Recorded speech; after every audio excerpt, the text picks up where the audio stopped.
జై శ్రీరామ్ శ్రీమాత్రే నమః. అందరికీ నమస్తే అండి. Welcome back to our channel. ఈరోజు వీడియోలో నేను హనుమాన్ జయంతి పూజ, పౌర్ణమి పూజ ఏ విధంగా జరుపుకున్నాననేది ఈ వీడియోలో తెలుసుకుందాం. వీడియో ఎక్కడ స్కిప్ చేయకుండా చివరి వరకు చూడండి. దయచేసి వీడియో స్కిప్ చేయకుండా చూడండి. ఇంకా నేనైతే పౌర్ణమి పూజ, హనుమంతుల వారి విజయోత్సవం పూజ ఏ విధంగా చేసుకున్నాననేది ఈ వీడియోలో మనం తెలుసుకుందాం. ఇంకా నేను పౌర్ణమి అంటేనే విశేషం కదండి. పౌర్ణమి అంటే చాలామంది అయితే అమ్మవారిని పూజించుకుంటారు. పౌర్ణమి తిథి అంటే అమ్మవారికి చాలా ఇష్టం కదా. లక్ష్మీనారాయణులుగా, లలిత మాతగా పూజలు అయితే చేసుకుంటారు. అందులో చైత్రమాసంలో వచ్చే పౌర్ణమి చాలా విశేషం. ప్రతి పౌర్ణమి విశేషమే. చైత్రమాసంలో వచ్చే పౌర్ణమి రోజున హనుమంతుల వారు విజయోత్సవంగా మనం జరుపుకుంటాము. హనుమంతుల వారు విజయాన్ని సాధించి స్వామివారు ఆనందంగా గడిపిన రోజులండి. కాబట్టి అందరం అయితే హనుమంతుల వారి విజయోత్సవం పండగ జరుపుకుంటాము. చాలామంది హనుమంతుల వారి చిన్న జయంతిగా కూడా జరుపుకుంటారు. ఇలానైతే నేను హనుమంతుల వారిని ఏ విధంగా పూజ చేసుకున్నాను, నేను ద్వాదశి పౌర్ణమి వ్రతం ఏ విధంగా చేసుకున్నాను అనేది ఇప్పుడు తెలుసుకుందాం. ఇంకా నేనైతే సూర్యోదయం కంటే ముందే నిద్ర లేచాను. నా దగ్గర చిన్న హనుమంతుల వారి విగ్రహం ఉంది, పంచముఖ విగ్రహం. ఆ విగ్రహానికైతే పంచామృతాలతో అభిషేకం చేసుకున్నాను, సింధూరంతో అభిషేకం చేసుకున్నాను. సింపుల్గా చేసుకున్నానండి. ఎక్కువ ఆర్భాటాలకైతే ఏం లేదు. పూజ చేసుకొని స్వామివారికి సింధూరంతో అర్చన చేసుకున్నాను. పూజా మందిరంలోనే నేను పెట్టుకున్నాను. సపరేట్ పీఠం ఏం పెట్టుకోలేదు. పూజా మందిరంలోనే అభిషేకం చేసుకొని అర్చన చేసుకున్నాను. హనుమాన్ చాలీసా 3 సార్లు చదువుకున్నాను. శ్రీరామ జయరామ అనే జపాన్ని అయితే ఇంకా రోజంతా జపిస్తూ ఉన్నాను. అలా ఉదయం నుండి చేసుకున్నాను. ఉదయం నుండి సాయంకాలం వరకు అయితే ఉపవాసం ఉంటాను. నేను ప్రతి పౌర్ణానికి ఉదయం నుండి సాయంకాలం వరకు అయితే ఉపవాసం ఉంటాను. నేను ద్వాదశి పౌర్ణం మొదలుపెట్టినాను కాదండి, ప్రతి పౌర్ణానికైతే నేను ఉపవాసం ఉండి సాయంకాలం లక్ష్మీదేవిని ఆరాధించుకునేదాన్ని. కానీ మాఘ పౌర్ణమి నుండి అయితే ఇంకా నేను లలితమ్మను ఆరాధించడం మొదలుపెట్టుకున్నాను. పౌర్ణానికి నేను లలిత సహస్రనామం చదువుకుంటాను. కానీ నేను ఇట్లా లలితమ్మను విశేషంగా పూజ చేసుకునేది మాఘ పౌర్ణమి నుండే. ఒక గురువు గారు చెప్పింది ఒక ఛానల్లో చూసి అయితే నేను మొదలు పెట్టుకున్నాను. ఇప్పుడు చాలామంది చేస్తున్నారు ఈ ద్వాదశి పౌర్ణమి వ్రతము. చాలా విశేషం అండి. నిజంగా నేను 2 పౌర్ణాలు అంటే ఫస్ట్ ఒక మాఘ పౌర్ణమి చేసిన తర్వాతనే నాకైతే మార్పు అనేది కలిగింది. పెద్ద మార్పు అంటే ఏం లేదండి. నేను అమ్మవారి విగ్రహము చాలాసార్లు కొనుక్కోవాలనుకున్నాను. కంచిలో కొనాలనుకున్నాను. వెండిలో కూడా చాలాసార్లు కొని రిటర్న్ ఇచ్చి వచ్చిన. ఎందుకు తీసుకోలేదు. కానీ నేను మాఘమాసంలో ఒక్క పౌర్ణమి పూజ చేసుకున్నాను. కాశీలో అయితే అమ్మవారి విగ్రహం అయితే తీసుకొచ్చుకున్నాను. నాకైతే చాలా హ్యాపీ అనిపించింది. ఒక్క నెలే చేశానండి. ఒక్క నెలనే అమ్మవారి ఆరాధన చేసుకున్నాను. కాశీకి వెళ్ళినాము. కాశీలో నేను 16 సోమవారాల వ్రతం చేస్తాను కదా. నేను కాశీలోనే స్వామివారి లింగాలు కలపాలి అనుకున్నాను. చాలా కోరిక ఉండే. నేను కాశీకి ఖచ్చితంగా వెళ్ళాలి అనుకున్నాను. నేను గత 4-5 సంవత్సరాల నుండి నేను 16 సోమవారాల వ్రతం చేస్తున్నాను. కానీ ఏదో దగ్గరకు వెళ్ళిన నదిలో కలిపేదాన్ని. కానీ లాస్ట్ ఇయర్ కూడా నేను అనుకున్నాను కాశీలే కలపాలని. కానీ కాశీకి వెళ్ళలేకపోయాను. ఇంక ఇయర్ ఖచ్చితంగా నేను కాశీకి వెళ్ళాలి అని ఒక సంకల్పం అయితే తీసుకున్నాను. ఈ శివయ్యను నేను కాశీలోనే నిమజ్జనం చేయాలి అనుకున్నాను. అలా నేను ద్వాదశి పౌర్ణమి చేశాను. కాశీకి వెళ్ళాను. కాశీలో శివలింగాలను కలిపాను. అంటే గంగమ్మ ఒడికి చేర్చాను. ఇంకా కాశీలోనైతే నేను ఈ అమ్మవారిని చూడంగానే తీసుకోవాలనిపించింది. చాలా బాగుంది, కళగా ఉంది కదా విగ్రహం. ఇంకా విగ్రహం అయితే తీసుకొచ్చుకున్నాను. నాకు పర్సనల్గా విగ్రహారాధన అంటే చాలా ఇష్టము. ఎందుకంటే మనం టెంపుల్ లాగా అభిషేకం చేసుకోవచ్చు. మన సహస్తాలతోటి అమ్మవారికి కానీ స్వామివారికి కానీ పూజలు అనేది చేసుకోవచ్చు కదా అన్నట్టు నాకు విగ్రహారాధన అంటే చాలా ఇష్టము. అందుకైతే నేనైతే పూజా మందిరంలో చిన్న విగ్రహాలు అయితే పెట్టుకున్నాను. మాకు ఇంట్లో ఉదయం సాయంకాలం 2 పూటల దీపారాధన చేసుకుంటాము. నైవేద్యాలు సమర్పించుతాము. ఇంకా అంటే వండి వార్చైతే ఏం పెట్టాను, పండు కానీ బెల్లం ముక్క కానీ ఏదో ఒకటైతే నైవేద్యంగా పెడతాము. మేము వండుకున్న పదార్థాలు ఏది ఉన్నా కూడా ఉల్లి వెల్లుల్లి లేని ఇంకా అమ్మవారి స్వామివారికి నివేదన చేస్తాను.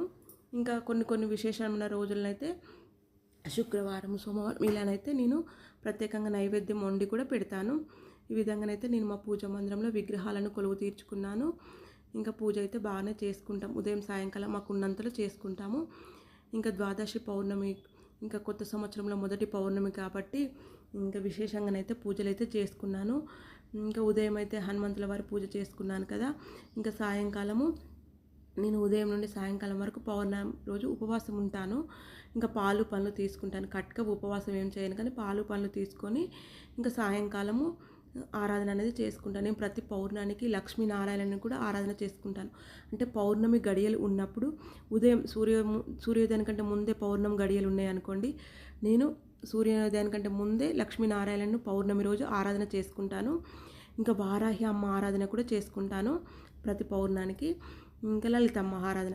నేను ఇదివరకైతే లక్ష్మీనారాయణ ఆరాధన చేసుకునేదాన్ని, వారాహి అమ్మ ఆరాధన చేసుకునేదాన్ని. అంటే వారాహి అమ్మ ఆరాధన కూడా ఒక 3 సంవత్సరాల నుండి చేస్తున్నాను. అంటే నవరాత్రులు చేసినప్పటి నుండి ఇంకా నేను విగ్రహం తీసుకొచ్చుకున్నాను. అప్పటి నుండి పౌర్ణానికి శుక్రవారం అమ్మవారికి విశేషంగా పూజ చేసుకుంటాను. ఇంకా ప్రతి పౌర్ణానికి అయితే అమ్మవారికి అభిషేకం చేసుకొని అర్చన అనేది చేసుకుంటాను. ఇంకా లలిత సహస్రనామం చదువుకునేదాన్ని. ఇంకా ద్వాదశి పౌర్ణమి మొదలుపెట్టినప్పటి నుండి అయితే ఇంకా ఉదయం లక్ష్మీనారాయణ ఆరాధన చేసుకొని వారాహి అమ్మకు సూర్యోదయానికంటే ముందే చీకట్లో పూజ చేసుకోవాలి కదా, అలా చేసుకొని సాయంకాలము ఇంకా లలితమ్మకు చేసుకుంటాను. ద్వాదశి పౌర్ణమి అంటే మనం ఒక్కొక్క మాసంలో వచ్చే పౌర్ణానికి ఒక్కొక్క రకం పూలతో అర్చన చేసుకోవాలి, ఒక్కొక్క నైవేద్యం నివేదన చేయాలి, ఒక్కొక్క పండు నివేదన చేయాలి. ఇప్పుడు చైత్రమాసం కాబట్టి నేను మల్లెపూలతో అమ్మవారి అష్టోత్తరం చదువుకుంటూ అర్చన చేసుకున్నాను. లలిత సహస్రనామం చదువుకుంటూ కుంకుమ పూజ చేసుకున్నాను. దేవి ఖడ్గమాల కూడా చదువుకోవాలి. దేవి ఖడ్గమాల చదువుకుంటూ కుంకుమతో కానీ పసుపుతో కానీ అర్చన చేసుకోవాలి. ఇంకా నేను మల్లెపూలతో అమ్మవారి అష్టోత్తరం చదువుకుంటూ అర్చన చేసుకున్నాను. అష్టోత్తరం చదువుకుంటూ మల్లెపూలతో అంటే ఒక్కొక్క రకం పూలతో మనం అర్చన చేసుకోవాలి కదా. ఈ నెలలో మల్లెపూలు అర్చన చేసుకున్నాను. లలిత సహస్రనామం చదువుకుంటూ కుంకుమతో పూజ చేసుకున్నాను. దేవి ఖడ్గమాల చదువుకుంటూ పసుపుతో అర్చన చేసుకున్నాను. ఇలా చేసుకొని ఇంకా నేను చంద్రునికి కూడా పూజ చేసుకుంటాను. చంద్రునికి కూడా తెల్లటి పూలతో ప్రతి పౌర్ణానికి అర్చన చేసుకొని స్వామివారికి ధూప దీప నైవేద్యాలు సమర్పించి అర్ఘ్యం ఇచ్చుకుంటాను. ఇంకా మల్లెపూలతో చంద్రునికి అర్చన చేసుకున్నాను. తులసి కోట వద్ద చేసుకుంటాను. ఆ పూజ నెక్స్ట్ వీడియోలో పెడతాను. అర్చన చేసుకొని ఇంకా ఆవు పాలు ఒక వెండి గిన్నెలో వేసి అందులో ఒక ముత్యం వేసి కొంచెం యాలకుల పొడి వేసి బయట చంద్రకిరణాలు పడేలాగా పెట్టి ఇంకా స్వామివారికి ధూపం నైవేద్యాలు సమర్పించి పాలను నివేదన చేసి ఇంకా పాలల్లో మన ముఖాన్ని ఇలా చూసుకొని ఇంకా ఒక 5-6 గంటల పాలను వదిలేయాలి చంద్రకిరణాలు పడేలాగా. చంద్రుని కిరణాలు పడిన తర్వాత ఒక 5 hours తర్వాత ఆ పాలను మన ఇంటిల్లిపాది సేవిస్తే మనకు ఆరోగ్య సమస్యలు అనేటివి రావు, సంపూర్ణ ఆరోగ్యవంతులుగా ఉంటాము, ముఖంలో ఆకర్షణ శక్తి అనేది పెరుగుతుంది. ఇలా నేను ప్రతి పౌర్ణానికి చేసుకుంటాను. ఇంకా ఆరబెట్ట రోజు అంటే నైట్ మొత్తం వదిలేసినా మంచిదే అండి. అలా వదిలేసి మార్నింగ్ మనం ఛాయ రూపంలో కానీ పెట్టుకొని తాగొచ్చు, పాలను కూడా తీసుకోవచ్చు, ఇంటిల్లిపాది తీసుకోవాలి. అలానైతే చంద్రునికి పూజ కూడా చేసుకుంటాను. వారాహి అమ్మకు పంచామృతాలతో అభిషేకం చేసుకున్నాను. అమ్మవారికి మల్లెపూలతో అర్చన చేసుకున్నాను.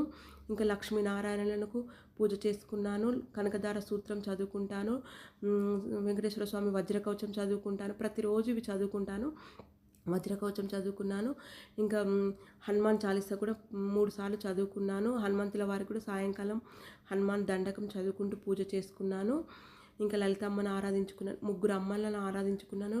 ఆంజనేయ స్వామిని ఆరాధించుకున్నాను. ప్రతిరోజు నేను శివునికి అభిషేకం చేసుకుంటాను. ప్రదోష వేళలో శివునికి కూడా శివలింగం ఉంది, శివలింగానికి కూడా అభిషేకం చేసుకున్నాను.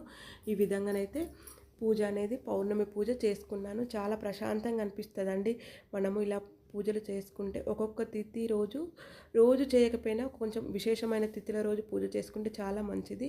ఇంకా పౌర్ణానికి అయితే ఈ విధంగా పూజ చేసుకున్నాను. ఎవరైనా ద్వాదశి పౌర్ణమి వ్రతం మొదలు పెట్టుకోవాలనుకున్న వారు మనకు వచ్చే వైశాఖ పౌర్ణమి నుండి కూడా మొదలు పెట్టుకుంటే చాలా మంచిది.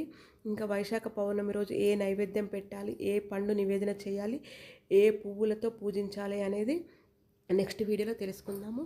నేను లలిత సహస్రనామము ఇంకా అమ్మవారికి ఇక్కడ కుంకుమతో లలిత సహస్రనామం అర్చన చేసుకుంటా కదా, మళ్ళీ చంద్రుణ్ణి అంటే వెన్నెల పారాయణం కూడా చేసుకుంటాను.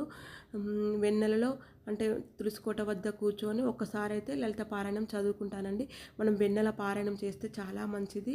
చంద్రుని కిరణాలు పడే చోట కూర్చొని బయట అది తులసికోట వద్ద కానీ బాల్కనీలో కానీ లేదంటే మిద్దె మీదకి వెళ్ళైనా కూడా మనము లలిత సహస్రనామం చంద్రుని చూసుకుంటూ చదువుకుంటే చాలా మంచిది.